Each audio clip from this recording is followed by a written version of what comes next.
আসসালামু আলাইকুম। সবাইকে শুভেচ্ছা জানাচ্ছি। মাসুম মাহবুব দেখছেন ওপেন দ্য ইউটিউব চ্যানেল এবং মাসুম মাহবুব ফেসবুক পেজ। পৃথিবীর যেই প্রান্ত থেকে যারা দেখছেন সবার জন্য শুভকামনা, ভালোবাসা। মালদ্বীপ থেকে মাহফুজ ভাই, কি অবস্থা? মাহফুজ ভাই আমাকে হোয়াটসঅ্যাপ কি বলে মেসেঞ্জারে একবার নক দিবেন, আপনার নাম্বারটা দিবেন। মালদ্বীপ ঘুরতে আসতে চাই। মালদ্বীপ ঘুরতে আসলে তো আমাদের দেশি ভাইরা থাকলে একটু ভালো হবে। আপনাদের পরামর্শ নিতে সুবিধা হবে। মাফিজুর রহমান ভাই আপনাকে বলছি, মালদ্বীপ থেকে যিনি আছেন এখন। দর্শক, আজকে আন্তর্জাতিক বেশ কয়েকটা খবরের প্রথম যে শিরোনাম, সেটা হলো ইরানের কাছে ডোনাল্ড ট্রাম্প আবারও পরাজিত হয়ে গেছেন অফিসিয়ালি। এটা মোটামুটি ডিক্লার্ড। মূল জায়গাটি তৈরি হয়েছে যে প্রথম যুদ্ধে ইসরায়েলের পরামর্শে নেমে ১০০ দিন পার করার পর হিসেব কষে দেখলেন ট্রাম্প পুরোটাই পরাজিত। তারপর একটা দীর্ঘ কয়েকটা দিন গেল সিজফায়ার বা শান্তি আলোচনায়। তারপর আবার ১২ দিনের যুদ্ধ। এই ১২ দিনের যুদ্ধে আমেরিকা শুরুটা করেছিল এই বলে যে এবার ইরানকে একদম নিঃশেষ করে দেয়া হবে। আর কোনোভাবে ইরানকে সুযোগ দেয়া হবে না। ট্রাম্প কি বলেছিলেন? ইরানের সঙ্গে আলোচনাটার অর্থ হলো সময় অপচয়। আর কোনো আলোচনা তিনি করবেন না। সেই ট্রাম্প আবারও কাতার এবং পাকিস্তানের পা ধরে ইরানের সাথে আলোচনা করতে বসতে চান। তার মানে রেজাল্ট হয়ে গেছে। এটা কি বলবো আমরা? ১ গোলে না ৫ গোলে ইরান জয়ী, ট্রাম্প শূন্য। আসেন আরো অনেকগুলো খবর থাকবে। সব মিলে আমি ধারাবাহিক একটা গুরুত্বপূর্ণ খবর দিই। লম্বা শিরোনাম আজকে না দেই। আ তেহরান বলছে, ইরান আরকি। ইরান বলছে যুদ্ধ কখন শেষ হবে এটার সময় আমরা নির্ধারণ করব, আমেরিকা নয়। এই একটি জায়গায় আটকে গেছে আমাদের ট্রাম্প কাকু। ইরান বলছে যে ইসরায়েলের প্রভাবে শুরু হওয়া ৫ মাসের যুদ্ধের পর, মানে ইসরায়েলের প্ররোচনায় আমেরিকা যে যুদ্ধটি করলো ৫ মাস যুদ্ধের পর, যুক্তরাষ্ট্র আটকে পড়েছে এবং হিমশিম খাচ্ছে এবং অনিবার্যভাবে এখন মূল্য দিতে শুরু করেছে। এটা হলো ইরানের বক্তব্য আমেরিকাকে নিয়ে। কি বলছে? যে আমেরিকা বারবারই ইসরায়েলের প্ররোচনায় যুদ্ধে নামছে, কিন্তু বারবারই যুদ্ধে আটকে পড়ছে চোরাবালিতে। তারপর আবারও দম নেয়ার জন্য একটা যুদ্ধবিরতি করে। তারপর যখন একটু দম ফিরে পায় আবার আসে, আবার মার খেয়ে আবার একই কাজ করে। ইরান বলছে এবার খুব সহজে তাদেরকে ছাড় দেব না এবং আমরা চাইলে যুদ্ধ বন্ধ করব না। তারা যেহেতু যুদ্ধ বারবার শুরু করছে, আমরা করছি না, তারা করছে। এবার শেষটা আমরা করব। তাদের ইচ্ছে যুদ্ধ বন্ধ হবে না, আমাদের ইচ্ছায় বন্ধ হবে। যুক্তরাষ্ট্র ইরানের বিরুদ্ধে গোলা বর্ষণ থেকে বিরত থাকায়, অর্থাৎ আমেরিকা ইরানের সাথে আর পেরে না ওঠায়, প্রচুর যুদ্ধাস্ত্র হারিয়ে, সামরিক অস্ত্র হারিয়ে, সেনা হারিয়ে অনেকটা অকেজো হয়ে পড়েছে মার্কিন সেন্টকম। আজকে মার্কিন সেন্টকম বলছে ট্রাম্পকে যে এই যুদ্ধটা আমাদেরকে আর কোনো বিজয়ের সম্ভাবনা দেখাচ্ছে না। গতকালকে আপনাদের বললাম মার্কিন চিফ অফ স্টাফ ডেইন কেনের বক্তব্যের কথা। আজকে যিনি সেন্টকম, সেন্ট্রাল কমান্ডের যিনি প্রধান, তিনি বলছেন এই হরমুজ অভিযান, মানে আমেরিকা যে হরমুজ অভিযানে এসছে, এই হরমুজ অভিযান আমাদের জন্য কোনো কিছু বয়ে আনবে না। পরাজয় ছাড়া আমাদের কিচ্ছু নেই। দুজন সামরিক বাহিনীর একদম টপ পোস্ট, একজন হলেন পুরো সামরিক বাহিনীর চিফ অফ স্টাফ ডেনকেন, আরেকজন এই যুদ্ধটা যিনি মূল পরিকল্পক সেন্টকমের বা সেন্ট্রাল কমান্ডের প্রধান, তিনি বলছেন যে হরমুজ প্রণালীর এই অভিযান আমাদের ব্যর্থতা বা পরাজয় ছাড়া কিছু না এবং এইখান থেকে আমাদের কোনো বিজয় বা লাভের কিছু নাই। এই দুটো বক্তব্যে স্পষ্ট হয়ে গেছে মার্কিন যুক্তরাষ্ট্রের প্রশাসন দুটো ভাগ হয়ে গেছে। একটি ইসরায়েলপন্থী, অন্যটি আমেরিকাপন্থী। আমেরিকাপন্থীতে কারা আছেন? সেনাবাহিনীর টপ কমান্ডাররা আছেন, ভাইস প্রেসিডেন্ট জেডি ভ্যান্স এবং একটা এস্টাবলিশমেন্টের গুরুত্বপূর্ণ কি বলবো গ্রুপ। ট্রাম্প এখন কোথায় যাবেন? ট্রাম্প বারবারই যুদ্ধ বন্ধের প্ল্যান করে আসেন, ইসরায়েল তাকে যুদ্ধে নামিয়ে দেন। ইসরায়েল তাকে যুদ্ধে নামিয়ে দিয়ে আবার মার খাওয়ান, আবার ট্রাম্প কোন রকম হাতে পায়ে ধরে ইজ্জত বাঁচান, আবার তিনি যুদ্ধবিরতি করে কোন রকম ফেস সেভিং করেন। তো এই অবস্থায় এখন যেই অবস্থাটি তৈরি হয়েছে যে সেনকম বলছে এই যুদ্ধে আমরা প্রচুর অস্ত্র হারিয়েছি, আমাদের অ্যাটাকিং হেলিকপ্টার ধ্বংস হয়েছে, আমাদের মূল্যবান, পৃথিবীর সবচেয়ে মূল্যবান ড্রোনগুলো ধ্বংস হয়েছে, রাডার সিস্টেম ধ্বংস হয়েছে, প্যাট্রিয়ট থার্ড ধ্বংস হয়েছে, মার্কিন সামরিক বাহিনীর গুরুত্বপূর্ণ সিস্টেমগুলো যেগুলো আমাদের ঘাঁটিতে ছিল সব ধ্বংস হয়েছে, ইন্টেলিজেন্স সোর্স ধ্বংস হয়েছে, কমিউনিকেশন সিস্টেম ধ্বংস হয়েছে, প্রচুর সেনা ওপারে গেছে। আমাদের কি পেলাম এই লড়াইটা শেষে এসে?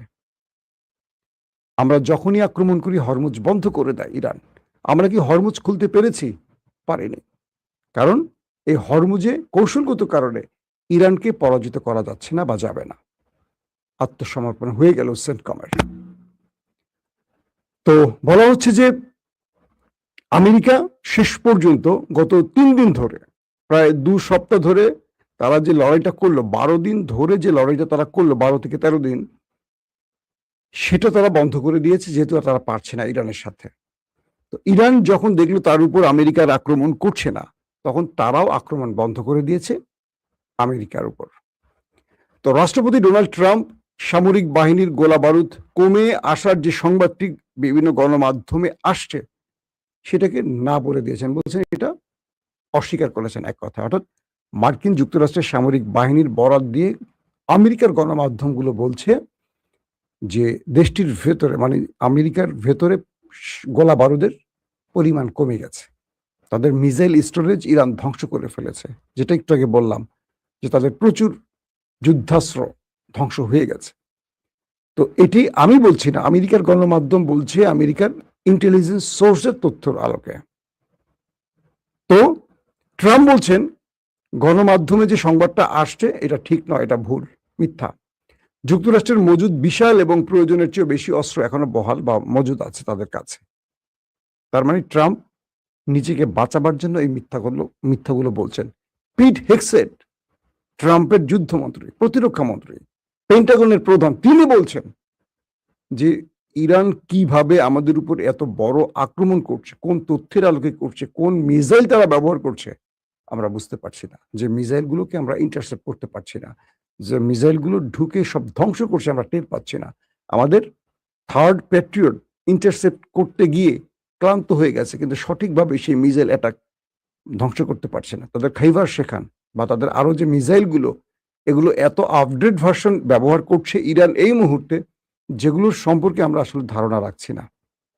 তার বক্তব্যটা হলো এরকম যে ইরান এই মুহূর্তে যে মিসাইলগুলো ব্যবহার করছে, তাদের যে রিসেন্ট তৈরি যে মিসাইলগুলো, তার কিছু অংশ তারা ব্যবহার করেছে এবং এগুলোকে তারা ইন্টারসেপ্ট করতে পারেনি। এগুলো অনায়াসে জর্দানে, বাহরাইনে, কুয়েতে, কাতারে তাণ্ডব চালিয়ে আসছে।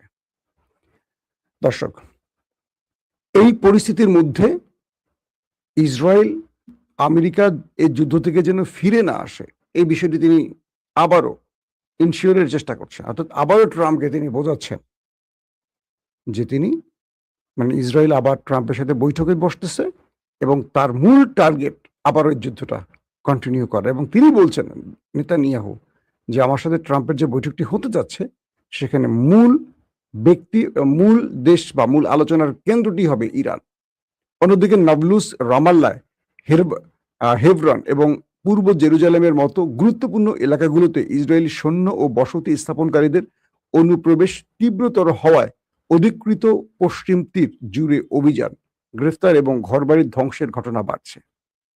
মানে একদিকে ট্রাম্প যখন ফিরে যাবেন, তখন নতুন করে আরেকটি ওয়েস্ট ব্যাংকে আর কি নতুন করে আরেকটি যুদ্ধক্ষেত্র তৈরি করছে এখন মিস্টার ট্রাম্প, কি বলে মিস্টার নেতানিয়াহু। মানে সে বুঝতেছে যে তাকে এখন আরেকটা পথ খুলতে হবে। অন্যদিকে সাপ্তাহিক সংবাদ সম্মেলনে তেহরান যুক্তরাষ্ট্রের যুদ্ধের সমাপ্তি নির্ধারণ করতে দেবে না, এমন একটি ঘোষণা দিয়েছে তাদের মার্কিন যুক্তরাষ্ট্রে থাকা ইরানের প্রতিনিধি, অর্থাৎ পররাষ্ট্র মন্ত্রণালয়ের মুখপাত্র ইসমাইল বাঘাই। ইরানের দাবি এবং ইরানের বিরুদ্ধে আমেরিকার আগ্রাসী যুদ্ধ বন্ধের জন্য পাকিস্তান ও কাতারের আলোচনা পরিকল্পনা বিষয়ে যুক্তরাষ্ট্রের প্রতিক্রিয়া সম্পর্কে এক প্রশ্নের জবাবে মুখপাত্র বলেন, আমি জানি না আপনারা কিভাবে ভাবছেন যে তারা এই যুদ্ধটি পরিচালনা করবে।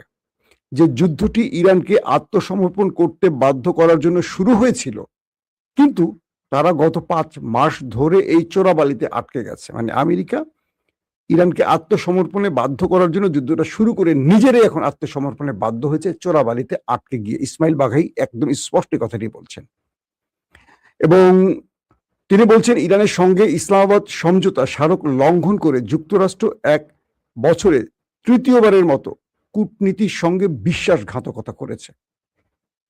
অর্থাৎ ইসলামাবাদ চুক্তি ইরানের সাথে আমেরিকা যেটি করেছিল ট্রাম্প এবং মাসুদ পেজেশকিয়ানের মধ্যে, তারা বলছে যে 1 বছরে ট্রাম্প এটি 3য় বিশ্বাসঘাতকতা যে তারা চুক্তি করে সেটা লঙ্ঘন করছে। ইসমাইল বাঘাই আক্ষেপ করে বলেন, জায়নবাদী শাসনের মাধ্যমে নিজেরাই যে পরিস্থিতি তৈরি করেছে আমেরিকা, তাতে তারা হিমশিম খাচ্ছে এখন।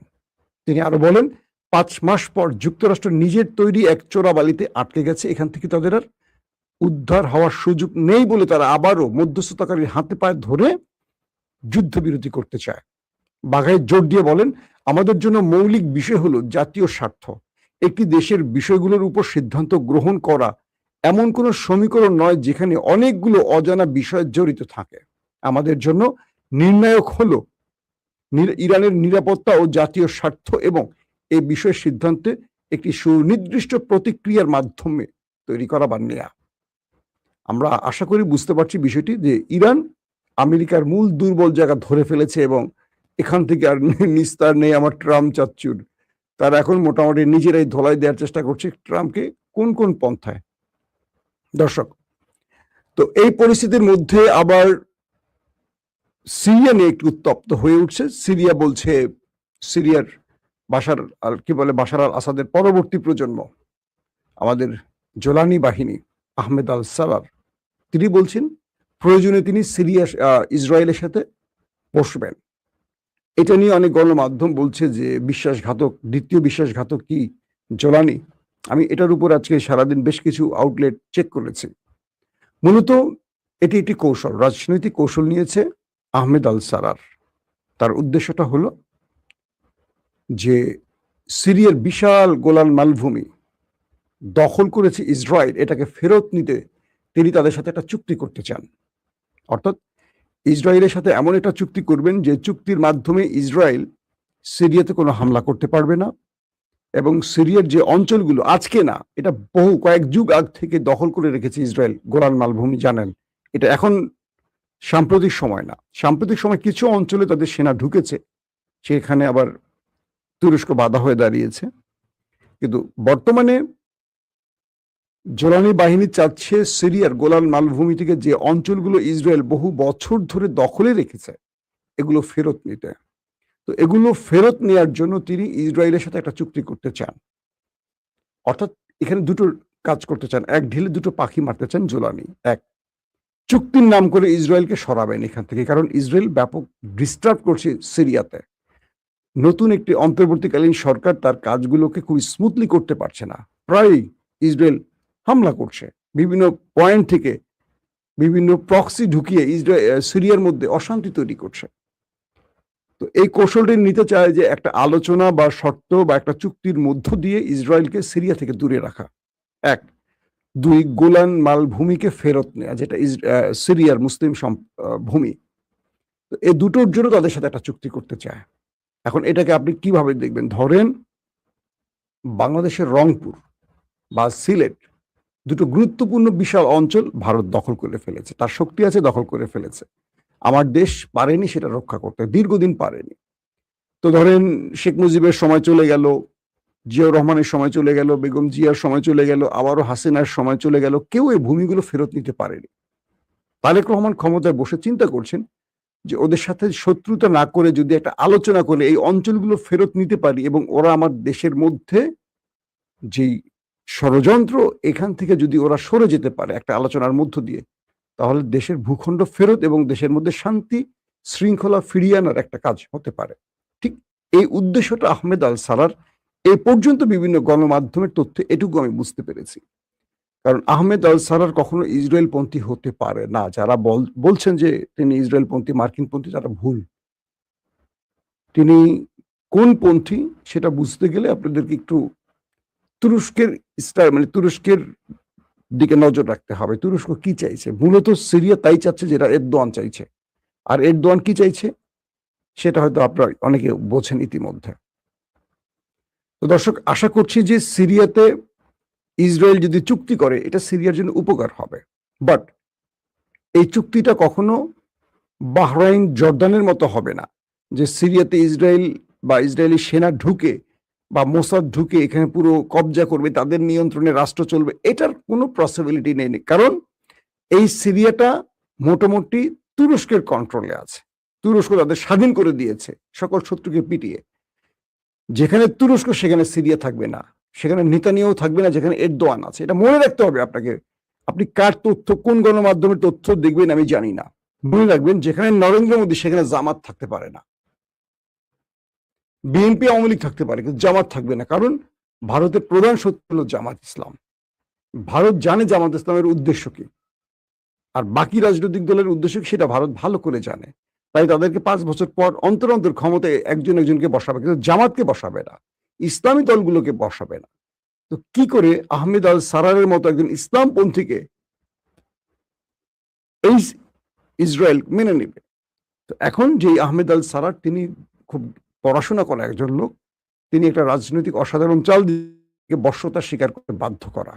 আর ইসরায়েল যদি এই কাজে সিরিয়ার পাশে থাকে, আপনি মনে করবেন এই সিরিয়া আগামীতে ফিলিস্তিনের জন্য অনেক বড়, যে লিখে রাখেন যদি আমি বেঁচে থাকি তো ভালো, যদি না প্রমাণ পাবেন। কারণ সিরিয়া স্পষ্ট বলছে লেবাননের উপর সিরিয়ার হামলা, কি বলে ইসরায়েলের হামলা, তারা এটা মেনে নিতে পারে না বা নিতে পারবে না বা নেবে না। মানে লেবাননের উপর যে ইসরায়েল হামলাগুলো করছে এটা মানবে না সিরিয়া, আহমেদ আল সারার। তো তুরস্কের একটা অসাধারণ, মূলত জোলানি ইসরায়েলের সাথে এই খেলাটা মারছে বা এই খেলা, এটা সৌদি আরবের আভরাম অ্যাকর্ডের সিগনেচার নয়, এটা হলো রাষ্ট্রের ভূখণ্ড পাওয়ার একটা কৌশল। এমনটি বিভিন্ন গণমাধ্যম বা রাজনৈতিক বিশ্লেষকরা দাবি করছেন। দর্শক, এখনকার মতো বিদায় নিচ্ছি। ইনশাআল্লাহ আজ রাতে আপডেট খবর নিয়ে হাজির হওয়ার চেষ্টা করব। সে পর্যন্ত প্রত্যেকে ভালো থাকবেন। আল্লাহ হাফেজ।